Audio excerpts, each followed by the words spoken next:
Aloha. Welcome to Insights on PBS Hawaii. I'm Daryl Huff from Hawaii News Now. Personal attacks, lying, bullying, and innuendo, all magnified on social media, seem to characterize this year's election campaign nationally. And here in Hawaii, the campaigns were more negative than usual, it seemed. How do we move forward after witnessing such malicious behavior and rhetoric from politicians who are supposed to be our role models? And how do you explain this type of behavior to our children, exposed to months of adults behaving badly? After witnessing this extraordinary election season, have we changed? We look forward to your participation in tonight's show. You can email, call, or tweet your questions, and you'll find a live stream of this program at pbshawaii.org. Now to our guest. Dr. Sarah Sarkis is a licensed psychologist with a private practice in Honolulu. Dr. Sarkis received her master's degree from Boston College and her doctorate from George Washington University. She approaches psychological wellness from a holistic and integrative perspective.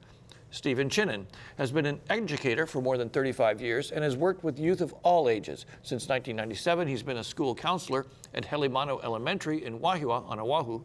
Mr. Chinen created a homegrown social and emotional learning program called Rainbows in Me, Values of Aloha, which teaches children 8 values and skills that reflect the Aloha spirit.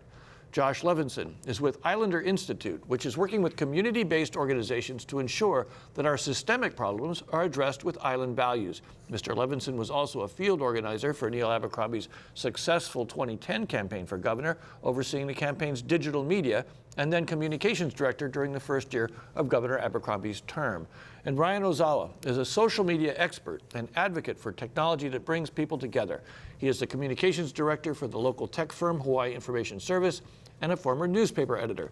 Mr. Ozawa is also the co-host of Bite Marks Cafe and Hawaii Public Radio. Let me start with Sarah Sarkis. How does this kind of level of negativity stretched over such a long period of time, how does it impact people? Let's start with adults for the most part. Well, it's a broad question, but I would say this campaign has, people have had a very strong reaction to it. There's been, it's just a long time to sustain having a side, having this kind of opinion, having this kind of debate. And then obviously as it moved out of the primaries and into the actual presidential election, it got more and more heated. And people, at least in my practice, people have, they've experienced a lot of anxiety and fear and questions in the wake of it. You know, I remember hearing from a lot of early voters who came in and said, gee, I'm sure glad I voted because now I don't have to think about this anymore. Stephen Chinen, how about you personally as a parent and as an educator, what were your thoughts going through this? How did it affect you and the people around you? Me personally? Sure. Well, I felt outraged at all the mean things that Mr. Trump had said. Personally, I didn't like either candidate. I was one of those that didn't like either candidate. And right now, as a school counselor, I go into the classrooms every week, different grade level, and no teacher has referred any student to me because someone is feeling distraught. But when I go into the classroom this week, I went into second grade classrooms, and I asked students, how many of you know who our next president is? And most of them did know, I'd say 60 to 70%. Then I asked them, well, because we talk about I feel statements as part of the social emotional learning. And I asked them who would like to share how they feel about it. And the great majority have used the feelings I feel either mad, sad, or worried. A few, small number, did say I feel happy. So when I asked them further, why do you feel happy that, or why do you feel worried, sad, or mad that Mr. Trump is the president? Several did say they fear, those are from the military families, we have a large military population, they fear that their mother or father will go to war now. We'll talk a lot more about kids later on. Let me ask Josh, in your experience working in politics, have you ever seen anything like this? What do you think were the factors that generated a campaign where really Mr. Trump obviously had said a lot of controversial things, but then Hillary Clinton, that became her campaign back, so it was nothing but all these kind of thoughts. Yeah. I mean, I think that, the personalities sort of drove it there. I personally have not seen anything like it.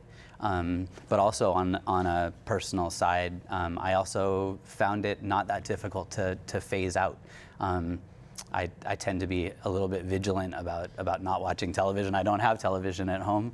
You know, it's easy to choose which radio you listen to, and certainly on social media is where I saw the majority of the negativity, and of course seeing all of the television clips, which you can't avoid even if you don't have television through the computer. But it's I think certainly the level of negativity and the how far any episode is able to travel through the media and the reach that it has, all the way down to our kids, I would imagine is unprecedented, and I would hope that we can change that in the future when we don't have the same personalities at work.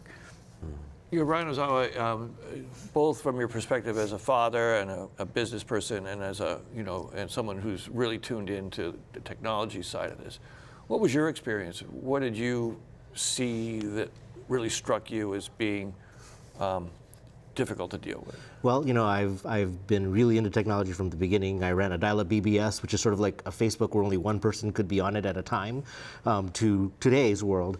And I always try to be an optimist and say this is how we connect with people we wouldn't be able to connect with, and learn stories and hear stories we wouldn't hear.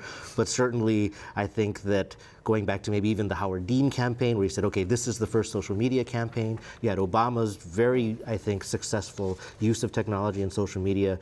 I was really intrigued by how things were unfolding building up to this election, and how it did feel significantly different. I think that part of it is that in the last 4 years, for example, you know, Facebook as a platform has solidified itself as pretty much a singular source of information and connections with other people. For a lot of people, it is the internet. And because of the way Facebook is designed, it's built on engagement, and it wants to connect you with things that make you happy. Let me ask this question, though, as a person that's seen how Facebook works. Do you think that the social media helped create this divide in the country because people are only talking to other people who they agree with for the most part? I used to be skeptical of the idea of the filter bubble, you know, Eli Pariser's book and everything, but I saw it, and I think we all saw it. It's very easy to mute or unfollow someone who disagrees with you, and you prune long enough and you have a utopian vision. I still remember, you know, hanging out with my liberal friends when the local election the local vote for same-sex marriage or the protection of marriage, and I felt very confident because everyone I was talking to was on the same side I was, and when that didn't turn out, I was crushed. And I think in the same way a lot of people were today, because in their bubble, they didn't see any dissent. They didn't see this very similar level of engagement on the other side. I just want to ask Sarah, you seemed like you wanted to get onto that, because it seemed like for adults, a lot of this was very divisive. People who may have been friends before. Yes. Did you see a lot of that? Yeah, I saw relationships being affected? Yes. Well, certainly in my practice, I have heard and people share stories about being deeply impacted, probably most profoundly when one spouse has one political view and the other has the other. But also on social media, I would see friends that would say, if you're a so-and-so follower, unfriend me. Like, I don't want to see stuff from you. And it's difficult because it's psychologically, that is promoting a type of narrowing of your thinking versus the sometimes a feature of being psychologically well is that you can metabolize and digest and handle lots of different mood states, points of view. And when we can just sort of click and shut things down so that we're constantly narrowing our aperture to be only what aligns with our interior world, the other muscle atrophies. Wow. Yeah, I think we're less prepared. I mean, Yes. in many ways, someone who disagrees with you is like the vegetables of your brain. You can live in candy and sweets and just gorge on everything that makes you happy, but then if you aren't exercising that critical thinking muscle, you stumble across someone who thinks differently, and it's not only that you disagree, you can't even process that point of view. You know, interesting. So here we have the adults being so agitated and concerned. Of course, this now trickles down to our kids, and we all know that kids absorb way more than we can imagine from what they see and hear. Late night TV host Jimmy Kimmel, we have another piece of tape, drew laughs with a man on the street video asking children what they think of the man who will be their next president. Many of them just repeated what they had heard. As a kid, can you imagine you or your friends ever speaking of the president this way? You know there was an election a couple of days ago, right? Yes, Do you know who won? Donald Trump. Now, how does Donald Trump make you feel? Kind of iffy. Iffy? Now, why is that? I don't know, he's really rude. How does that make you feel that Donald J. Trump is your president? Oh, God. Not really comfortable, but I mean, the world keeps moving on. When he became president, what was the face that you made? I made an angry face. Let me see. Do you like Donald Trump? Oh. If you had to say one nice thing about him, what would you say? Oh, well, he's not the ugliest person in the world. What does he look like? He looks weird. He does look like a dope. A dope? Yeah. Do an impression of Donald Trump. I could stand in the middle of Broadway and shoot somebody and I wouldn't lose any voters. I'm Donald Trump, and I'm the best person in the world, and Hillary Clinton sucks. Can you do an impression of Donald Trump? She's a nasty woman. Is that Darth Trump? Is Donald Trump gonna be good? He's gonna be huge. Steve Chinnan, as an educator, what were your main concerns going through the campaign and you see something like that? What were your concerns about kids? Yeah, many of the kids that I've asked in the classroom, they say that he's mean. He's mean to women. He's yelling on the TV. He's going to make us go to war. He's going to separate the blacks and the whites. These are little kids. Second grade. 7-year-olds. This year. This week I was talking to second graders in the classroom. And where do you think they're picking this up? Are they picking it up from their parents, or are they picking it up from the media, do you think? Some of it, I'm sure they watch TV, but of course, we all know it's not, well, we all know we learn from the modeling from our parents, so they picked up from the parents. Josh Levinson, as a parent as well, you say you didn't have any TV in your house, but how did you handle what you were telling your kids? And as a person who's been a political operator, that calculation ever enter in, or should it have entered in, or were you disappointed that it didn't seem to enter in? No one seemed to be going, well, what are the kids going to think about this? Well, I mean, I think, you know, I'm comparing this campaign to other campaigns. This information is always out there. Like I said in my earlier comment, you know, that it has a broader reach now and it goes deeper. But I think the thing that hasn't changed is the influence of adults around children, my influence on my own kids, the modeling behaviors that we can do. And I think that we cherish these values in Hawaii of humility and aloha and respect. And I think that there are so many role models in our children's lives, starting with parents, teachers, counselors, coaches, that can be positive role models. And my experience with my kids was that I feel like they were surrounded by role models that were, you know, it's not sheltering them from what's going on nationally, although there's a little bit of filtering that goes on. But I think that the people who are making the biggest impact on our children's lives are frankly not the president and not the media. I think we can all, as adults, you know, work harder certainly to be modeling the values we want our kids to hold up. Well, Ryan Ozai, you have 3 children. The oldest is just a freshman in college. Yes. How were they processing all this? What were you seeing there, and how were you helping them through it? Well, you know, I'm very active on social media, and as a result, my daughter probably didn't have a choice but to be. But she was excited about voting since she was 12. And so this was the very first presidential election she could vote in, and she was very excited to do that. I would say that I really like the discussion about modeling, because sometimes you don't realize what your children hear you say or do. So I would say my wife and I had very different ways to address the outcome. my daughter, fortunately, is, I think, more engaged, and she's like, all right, fine, we're going to get into this, and we're going to sort this out, and we're going to make sure that people that need to be protected are protected. You know, one of the things that Hillary Clinton did was actually use this concept that Donald Trump is bad for our kids in her advertising. That's right. Emphasizing it. And Sarah, I wonder if you think that in a way that might have backfired by actually making her abandon her own message in order to just say Trump's so bad that you don't even want your kids anywhere near him. And maybe now people are even more afraid because Trump's been so vilified during the campaign. Now they're afraid of their president. Yeah, it's a good question. I don't know if I ever thought about it in that light, but the messages that were conveyed and the strength of conviction that the adults felt has a potential downside for children, which is this kind of thinking called catastrophic thinking.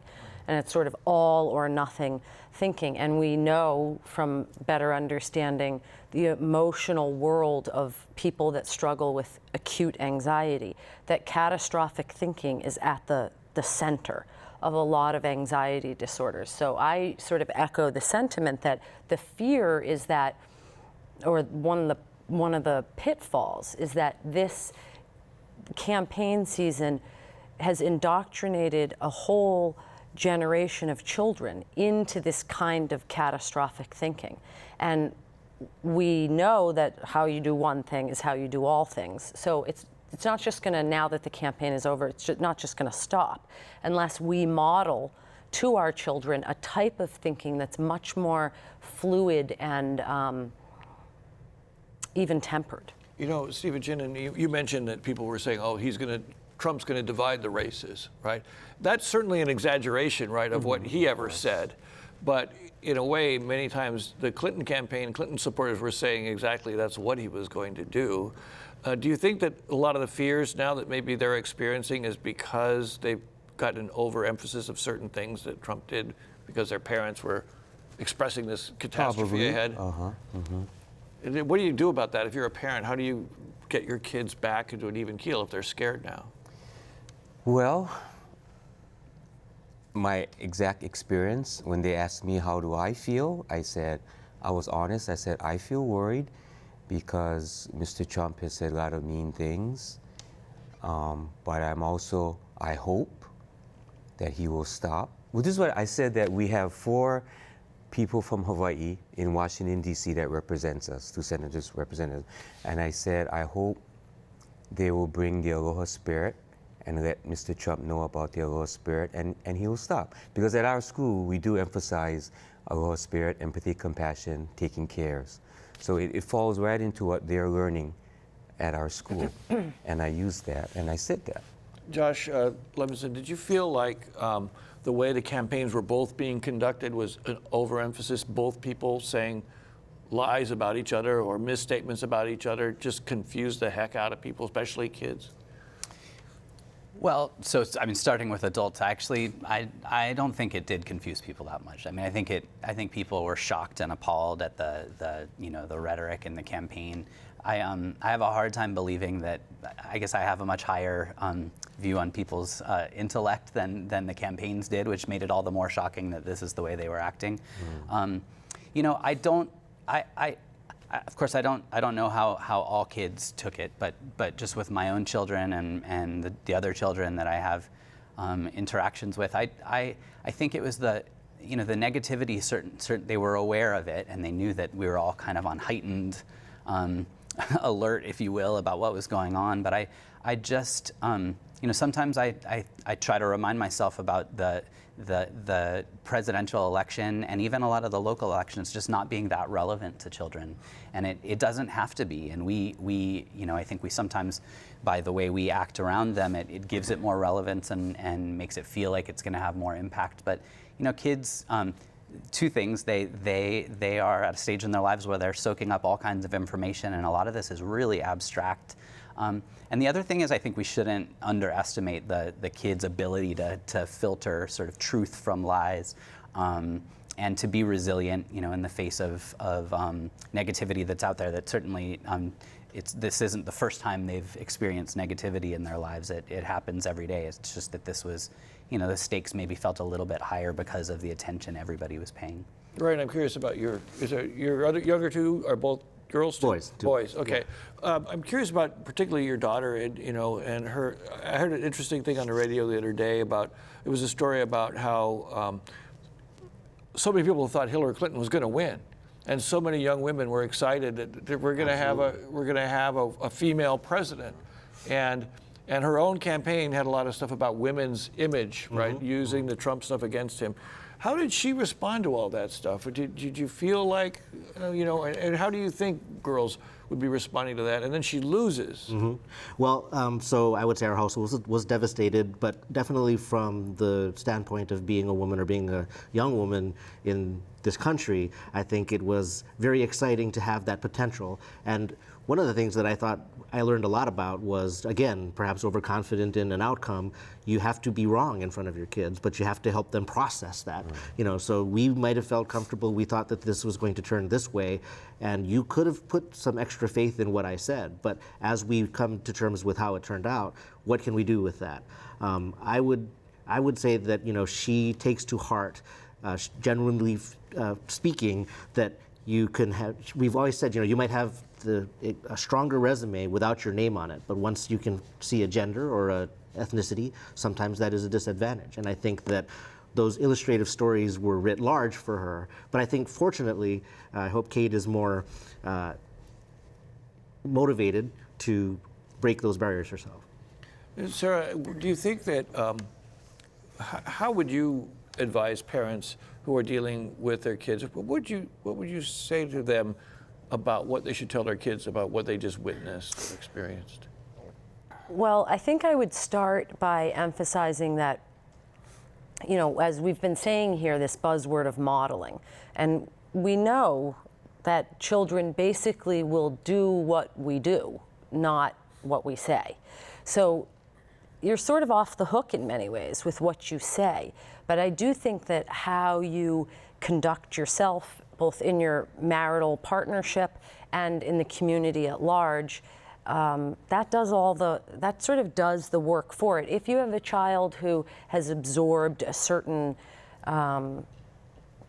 cadence or tenor that makes them particularly anxious, there's a lot you can do. You can do everything from sort of simple reassuring to providing them with space within the community that they can process this, and just reassuring them that, for the most part, the U.S. government is designed to change every 4 to 8 years and have sort of enough gears in place that so far we've sidestepped catastrophe. That's pretty reassuring. A question from our viewers now, and I'll give you this one to Stephen Chinnan first. What did this election season do to a child's idea of authority? If Trump was demonized, should they respect the president? I agree a lot with what Josh said. For children who are young, the important role models, to use that term, are the parents, the teachers, etc. I do not worry at all that because Trump is the president, and there's been a lot of protests about that, I have no worries that students will not respect the authority for the teachers at our school. I'm just thinking, though, specifically respect for the president. I mean, the specifically president for is a the singularly president. importantly a figure, probably the most important authority figure, at least in their imaginations, that they can know of, the president of the United States, right? So if they don't respect the president, what does that mean for them? And what does that mean for all of us? You mean if there might be some kind of trickle-down effect where you're not respecting authority because you're not respecting, they're seeing adults in America not respecting what the president has said? Yeah, that's a fair way of approaching the question, sure. Oh, that could definitely that could happen. Personally, if I may say so, I grew up during the 1960s, and I remember the social unrest, seeing on TV and things, and the assassinations and all that occurred. And there is part of me that I've said to people, gosh, I hope we don't end up going through the 1960s again. Of course, what will need to happen is that some of the campaign promises that Mr. Trump made, he continues to be that way, because we have the right to protest. That's part of the Constitution as well. Josh Levinson, let me ask you, when it seemed to me that Trump was very clever at using his celebrity and being sort of this almost like a reality show star. It didn't seem like any kind of publicity bothered him as long as he was getting publicity. And it didn't seem like, almost like he got more outrageous the more things he said. And do you think that could end up ultimately backfiring on him or any candidate that acts like that, in the end, in the long term, especially as people grow up and become young adults and so on? I think certainly time will tell whether it'll backfire for him as the president. I think that he sustained a narrative throughout the campaign, and I think he had a sense that it had a chance to work, and he was kind of breaking the mold in the process.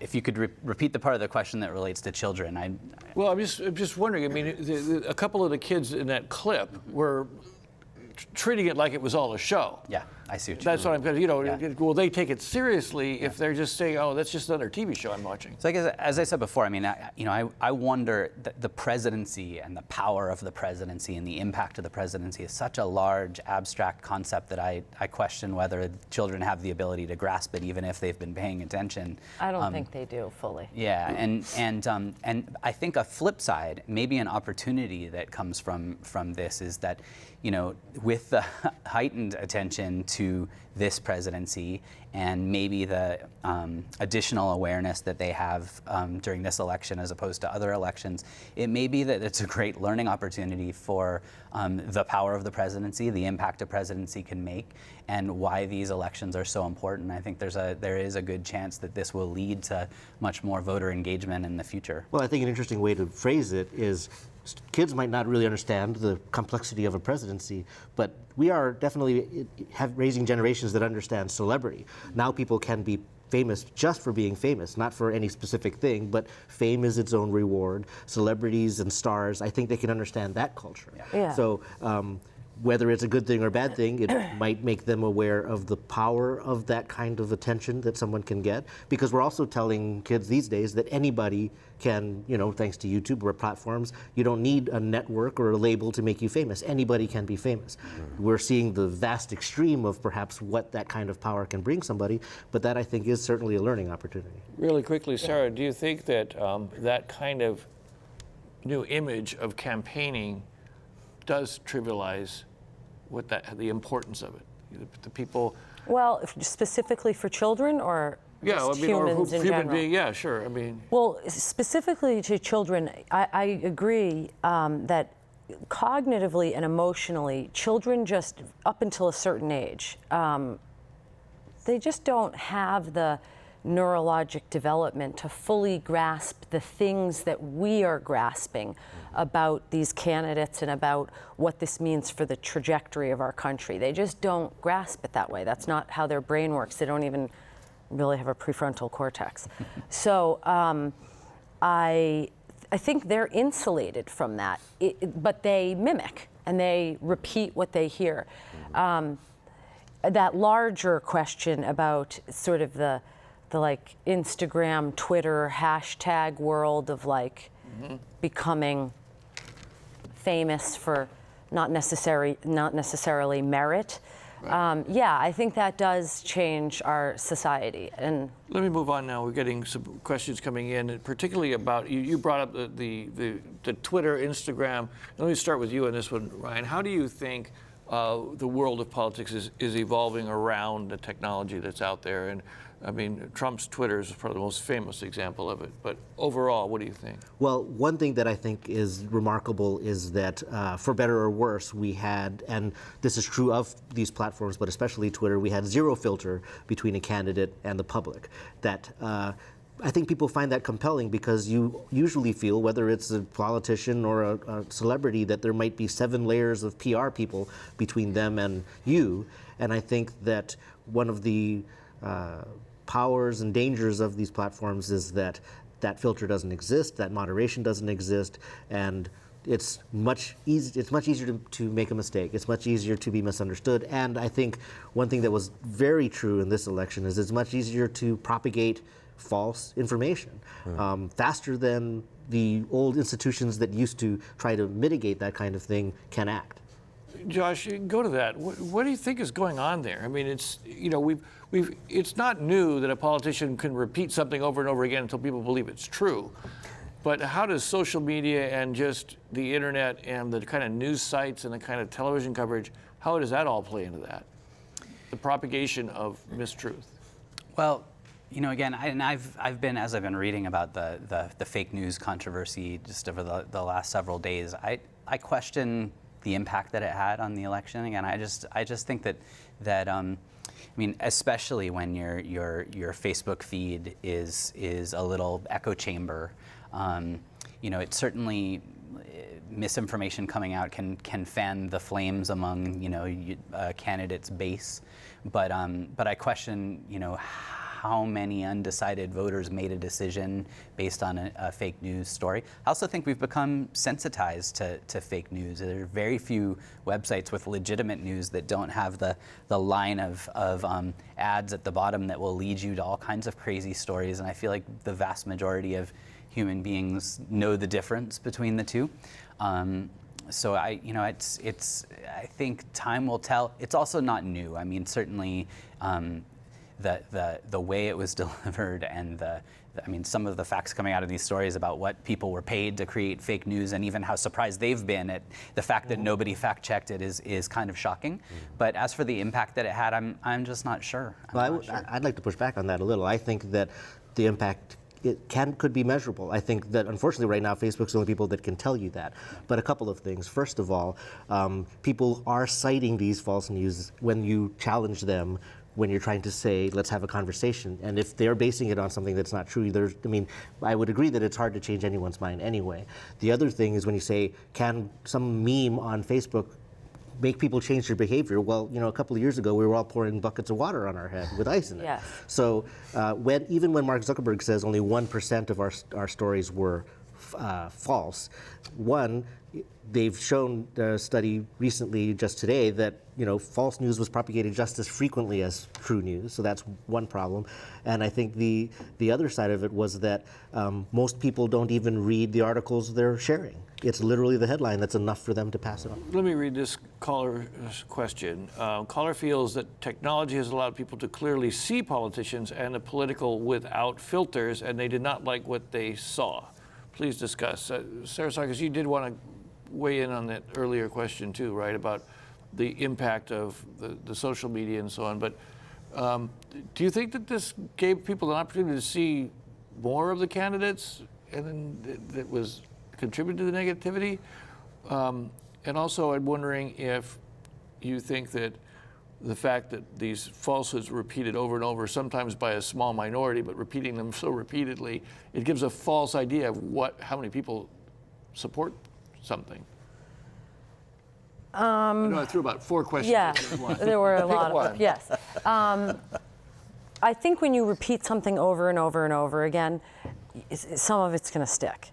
So that's just the way it works. I think it's part of why candidates know through, you know, the study of understanding language that's why they use sound bites over and over and over again. So whether it's false or it's true, if you say it enough and somebody has the interior world to sort of believe it, that they're going to believe it. I do think this campaign in particular, there was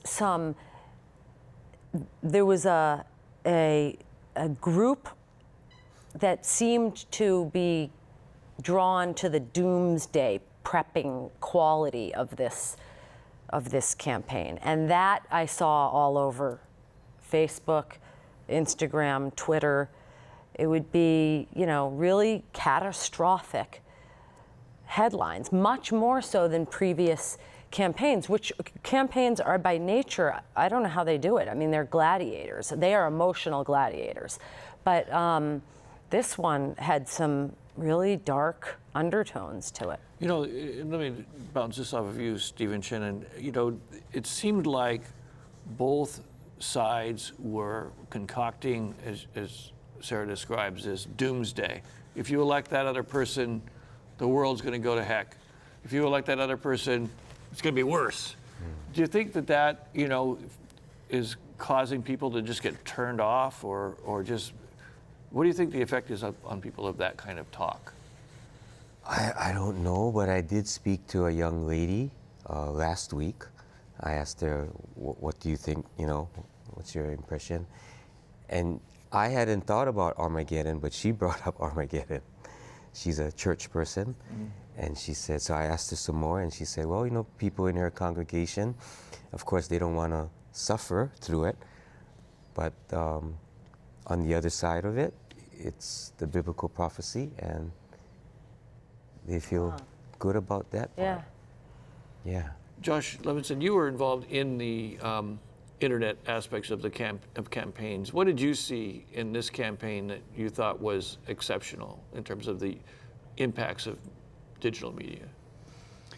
Well, one of the things was just I feel like it was used very differently. So, my experience was on a statewide gubernatorial campaign, and we were really using social media as a two-way conversation, and it was part of the strategy to be listening more than talking, and so also empowering people to be campaigning with their friends.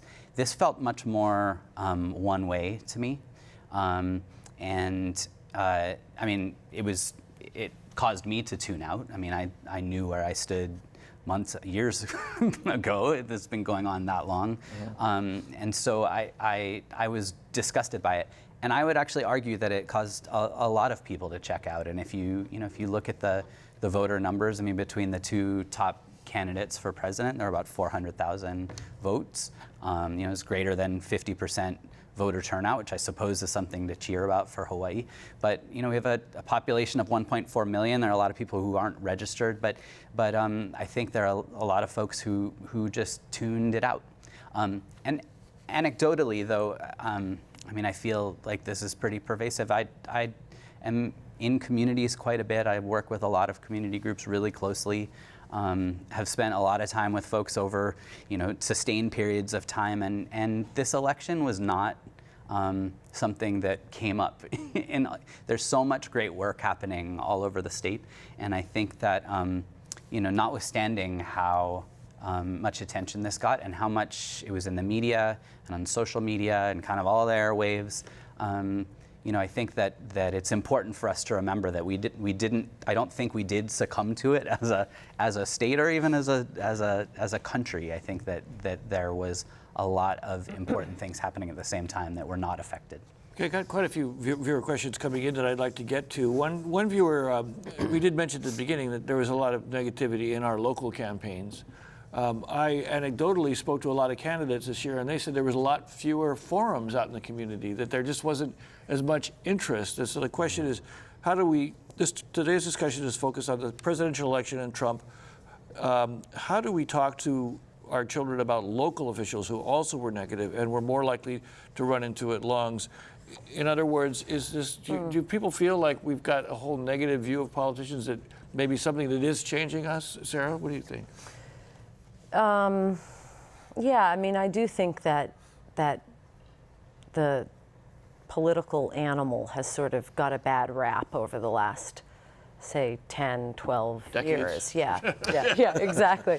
I think that it's become a negative connotation. I think it gave a little oomph to the Trump campaign that he was not a politician. That was a really big deal for him to not be a politician, and that the American citizens went out on a limb and really said, we've sort of had enough of that. So yeah, I would imagine that this campaign in particular has impacted how people feel. Either you gentlemen have a feeling about the negativity? Well, you know, locally, too? I think that you don't hear the phrase public servant nearly as much now as you do politician. And I think that there's a lot to that. And I think when you talk about modeling, if you sit around the house and you say, well, all politicians are corrupt, they're only interested in their own things, and so forget it, that's certainly not going to be inspiring a new young voter to get engaged. Only people who are perhaps fortunate enough to grow up in a household of a public servant probably see the struggles and the dedication and the things that we know actually go into serving in public office, but it's definitely not a story that's told very often. You know, real quick, Josh, you know, I know that in the past, campaigns were often all about a control the message, stay on your agenda, and so on. It seemed like this campaign, there was no control. Social media was going crazy. I didn't get a sense that things were under control very much, and I wonder if that's a big fundamental change that we're seeing, is that it's just harder to control candidates, it's harder to control your supporters, and they have access to anything. Most of the money spent, a lot of the money spent in our local campaign was from outside groups. So the negativity wasn't really due to the candidates. Yeah. Do you think that's a big fundamental thing that's happened now, a big shift? You know, I don't know. I mean, I think that the social media activity and people's jumping in and sharing information, and we were talking earlier before the show about this sort of group think of like, you know, people forwarding and reposting, and I think that I hadn't seen that level before, but in terms of controlling the message, I guess I feel like it was still very controlled and contrived in a way, but I think less in a conversation with voters. And as for the caller's question before, I mean, I had the same sense that there wasn't as much engagement and discussion going on in community. And when that happens, I feel like it becomes much more black and white, and therefore can be much more divisive in terms of, you know, these rifts happening where people are unfriending each other and so on, which I didn't experience, but I think it takes some restraint, because it's so easy to comment on somebody's post and get offended because you're not face to face. There's this there's that divide that it's so easy to get out of control. Let me again go to some viewer questions, because we're getting quite a bit. What is your point of view about older women? How will it affect them? I think that this is a question that goes to the way that Trump, you know, acted. What are your thoughts about that, Stephen? Well, disgusting. Gee. But do you think this is something that's going to have lasting effect, or do you think it's just him? I don't think he'll continue to speak like that as president. We only hope, right? Well, I would say, you know, of the few older women and that I've spoken to, they're the least surprised. Oh. And I think that is interesting. You know, actually, there's another Saturday Night Live skit that we didn't show was when two African-American men were laughing at their white friends who were all astounded at the amount of racism that was being expressed. This is the most racist thing our country has ever done. I would, totally agree that probably the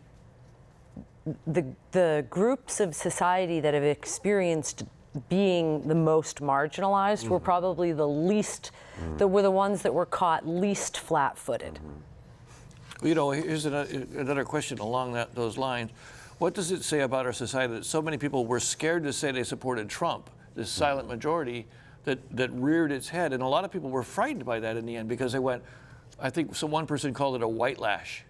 I mean, has this thing shifted our relationship between the minorities and the majority population? A question from another viewer: as a minority with a child, how can I prepare children to the upcoming bullying? And, you know, why has Trump's election resulted in violence toward minorities? How will this translate in our children's and society's minds? Well, first of all, I'd like to push back on silent majority, because certainly I think that if anything, and I hate to go back to Facebook, you can create a world where other voices don't exist. But, you know, there have been experiments. You can Google red feed, blue feed. You can see what Facebook looked like to a Trump supporter, and if you were living in that world, you did not feel like a minority. Further, I consider myself very active and interested in politics, but I actually refrained from getting into any of those conversations on Facebook. So, you know, was I restrained? Am I a silent minority? I think that we definitely were responding more to how it could fragment relationships and friendships, more so than being on a specific side that was naturally subdued.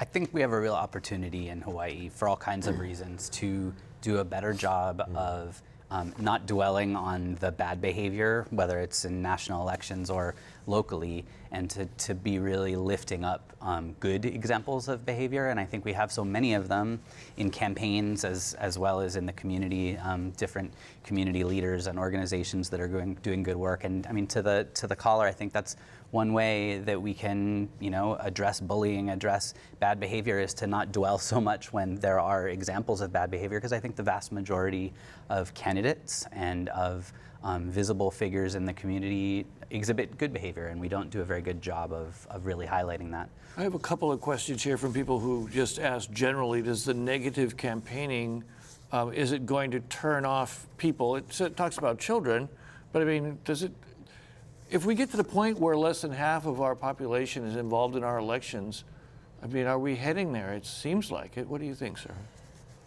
Well, I mean, I'm no expert on sort of predicting where we're headed, but it's... Let me ask it this way. If people get discouraged and stressed, how do they generally respond when they're asked to do something?